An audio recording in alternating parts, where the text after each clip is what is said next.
आवाज दबाने में लगी पाक सेना। पत्रकार पर पाक सेना का जुल्म। अब अगर आप हमारे घर में घुस के मारेंगे ना हमें, तो हम आपके घर में तो नहीं घुस सकते, आपके पास टैंकियां और बंदूकें हैं, लेकिन हम आपके घर के अंदर की बातें आपको बताएंगे और ये भी बताएंगे कि किसकी बीवी ने किसको क्यों गोली मारी।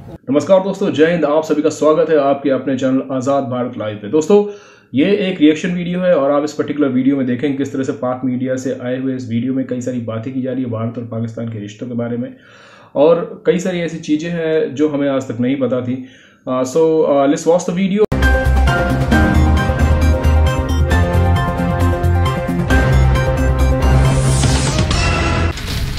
पाकिस्तान में कलम बनाम कारतूस। आवाज दबाने में लगी पाक सेना। पत्रकार पर पाक सेना का जुल्म। मीडिया का गला घोटने के लिए बदनाम पाकिस्तान में कलम की जंग कारतूस से शुरू हो गई है और सीधे तौर पर पत्रकारों और सेना के बीच ठन गई है। पाकिस्तान के प्रधानमंत्री इमरान खान पूरी तरह से मीडिया का गला घोटने पर आमादा है। आलम यह है कि पाकिस्तान के वरिष्ठ पत्रकार हामिद मीर को सेना और सरकार की कारगुजारियों के खिलाफ आवाज उठाने पर न्यूज पढ़ने से रोक दिया गया। हामिद मीर के लोकप्रिय टॉक शो को ऑफ एयर कर दिया गया। इसे लेकर हामिद मीर ने खुद ट्वीट किया और कहा कि उन्हें इसका पहले से अंदेशा था। उन्होंने हत्या की कोशिश तक का आरोप लगाया। ये सब मेरे लिए नया नहीं है। मुझे पहले भी 2 बार प्रतिबंधित किया गया। 2 बार मैंने अपनी नौकरी खोई। मेरी हत्या करने की भी कोशिश की गई। वो मुझे संविधान में दिए गए अधिकारों के लिए आवाज उठाने से रोक नहीं सकते। मैं इस बार किसी भी परिणाम के लिए तैयार हूँ और किसी भी हद तक जाने के लिए तैयार हूँ, क्योंकि वो मेरे परिवार को धमकी दे रहे हैं। पाकिस्तान में एक पत्रकार असद तूर पर हमला हुआ था। हामिद मीर ने हाल ही में पत्रकार असद तूर के समर्थन में एक रैली की थी और सरकार और सेना की तीखी आलोचना करते हुए हकीकत बयां कर दी, जिससे सेना तिलमिला उठी। जिसके बाद सरकार के आदेश पर जियो टीवी ने हामिद मीर के कार्यक्रम के प्रसारण को बिना कोई कारण बताए बंद कर दिया। जिसने मुझे नौकरी से निकलवाना है वो नौकरी से निकलवा दे, क्योंकि नौकरी से निकालेगा तो मुझे आज़ादी मिलेगी। मुझे आज़ादी मिलेगी तो मैं तुम्हारे चेहरों के नकाब नोचूंगा।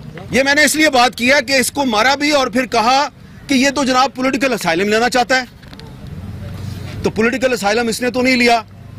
पॉलिटिकल असाइलम तो तुम्हारे बाप परवेज मुशर्रफ ने लिया, जो चूहे की तरह इस मुल्क को छोड़ के भाग गया। इसके बैंक अकाउंट्स चेक करवाओ, असद तूर के बैंक अकाउंट्स चेक करवाओ और परवेज मुशर्रफ के बैंक अकाउंट्स भी चेक करवाओ। पता चल जाएगा कि गैर मुल्की ताकतों से फंडिंग किसको मिलती है। पाकिस्तानी सेना हक की आवाज को कुचलने के लिए बदनाम है। पाकिस्तानी सरकार भी सेना की कठपुतली की तरह काम करती है। रही सही कसर ISI पूरी कर देती है। अब ताकत का इस्तेमाल कर मीडिया का गला घोटने की कोशिश इसी कड़ी का हिस्सा है। पाकिस्तानी सेना अपने खिलाफ किसी भी आवाज को बर्दाश्त नहीं कर सकती। हामिद मीर ने सच की आवाज बुलंद की तो उन पर जुल्म ढाना शुरू कर दिया, लेकिन पत्रकार हामिद मीर भी पाकिस्तानी सेना का असली चेहरा सामने रख रहे हैं। मैं आपके सामने एक एतराफ करना चाहता हूँ, और वो एतराफ ये है कि मुझे कुछ अरसे से ये लग रहा है कि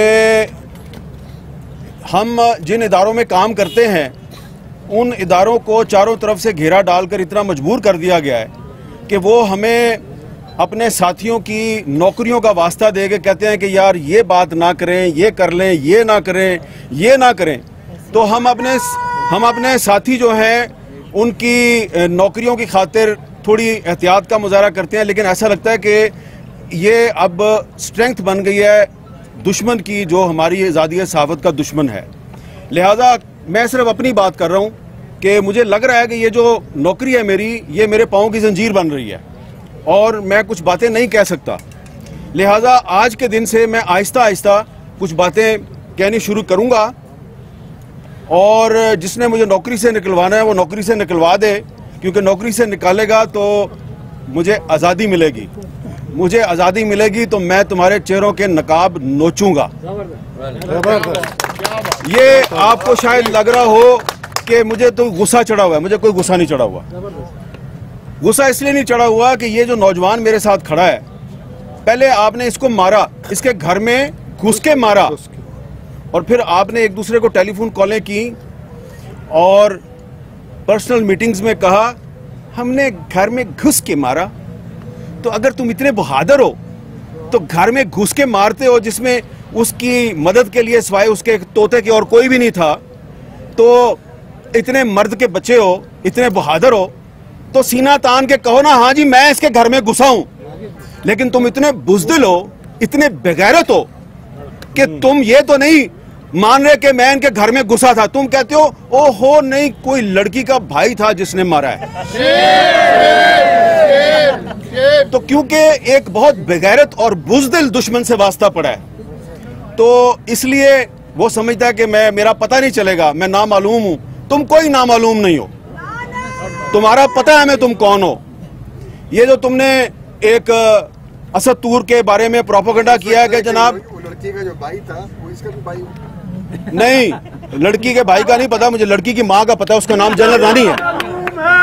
लड़की की माँ का नाम है जनरल रानी, जिसका डायरेक्ट ताल्लुक होता है chief of the army staff के साथ। ठीक है, अब तसल्ली होगी आपको जी। तो ये भी एक झलकी आपको बता दिया कि और भी जनरल रानी है, उनका भी नाम बताएंगे हम। ये मैंने इसलिए बात किया कि इसको मारा भी और फिर कहा कि ये तो जनाब पॉलिटिकल असाइलम लेना चाहता है। तो पॉलिटिकल असाइलम इसने तो नहीं लिया, पॉलिटिकल असाइलम तो तुम्हारे बाप परवेज मुशर्रफ ने लिया, जो चूहे की तरह इस मुल्क को छोड़ के भाग गया। इसके बैंक अकाउंट्स चेक करवाओ, असद तूर के बैंक अकाउंट्स चेक करवाओ और परवेज मुशर्रफ के बैंक अकाउंट्स भी चेक करवाओ, पता चल जाएगा कि गैर मुल्की ताकतों से फंडिंग किसको मिलती है। तुमने इससे नारा लगवाया इजराइल मुर्दाबाद, इसलिए कि तुम्हारी दाढ़ी में तिनका है, तुम चोर हो। तुम्हें पता है कि तुम हम लोगों के सामने बैठ के इजराइल के साथ सफारती ताल्लुकात की वकालत करते हो। जब तुम लोग पाकिस्तान के मीडिया को इजराइल के हक में एक नैरेटिव बनाने में नाकाम हो जाते हो, तुम देखते हो ये मीडिया तो हर वक्त इजराइल की मुखालफत ही करता रहता है, तुम्हें इस पे बड़ा गुस्सा आता है। तुम फिर कभी मतीउल्लाह जान को उठा लेते हो, कभी अबसार आलम को गोलियां मारते हो, कभी असद तूर को उठा के घर में घुस के मारते हो। फिर तुम्हारा एक और भी प्रॉब्लम है, तुम कहते हो जी हमारे टैंकों को जंग लग गया, हम लड़ नहीं सकते, इंडिया से दोस्ती कर लो। और मीडिया पे शिकवा होता है, मीडिया वाले हो हम इंडिया से दोस्ती करना चाहते हैं, तुम हमारे साथ ताउन नहीं करते, तो तुम मीडिया को फेंटी लगाते हो कि मीडिया जो है ये इंडिया के साथ दोस्ती में हमारे नए नैरेटिव जो है उसकी मदद नहीं कर रहा। तो इजराइल के मामले पर और इंडिया के मामले पर ये मीडिया जो है ये उस नैरेटिव पे खड़ा है जो पाकिस्तान के अवाम का नैरेटिव है, जो कायदे आज़म मोहम्मद अली जिन्ना का नैरेटिव है। हम उसी नैरेटिव पे खड़े रहेंगे। तुमने मादरे मिल्लत फातिमा जिन्ना को भी गद्दार कहा और आज तुम असद तूर को भी गद्दार कह रहे हो, तो लिहाजा ये भी गद्दार है तो मैं भी गद्दार हूँ, यास्मा शराजी भी गद्दार है, फौजिया शाहिद भी गद्दार है, मुनीज़ जहांगीर भी गद्दार है, तायरा अब्दुल्ला भी हम सारे गद्दार हैं, क्योंकि आपके बाप दादा अयूब खान ने फातिमा जिन्ना को गद्दार कहा था। तो जो मुनीज़ जहांगीर ने थोड़ी सी बात किया ना, मैंने उसको जरा थोड़ा आगे बढ़ा दिया है कि अब अगर आप हमारे घर में घुस के मारेंगे ना हमें, तो हम आपके घर में तो नहीं घुस सकते, आपके पास टैंकें और बंदूकें हैं, लेकिन हम आपके घर के अंदर की बातें आपको बताएंगे और ये भी बताएंगे कि किसकी बीवी ने किसको क्यों गोली मारी और उसके पीछे कौन जनरल रानी थी। समझ आ गई है ना मैं क्या कह रहा हूं। अब अगर आइंदा किसी सहाबी के घर में घुस के तुमने उस पर तशद्दुद किया, हम बताएंगे कि तुम्हें तुम्हारी बीवी ने गोली क्यों मारी। बस इतना ही बताना था। Thank you very much.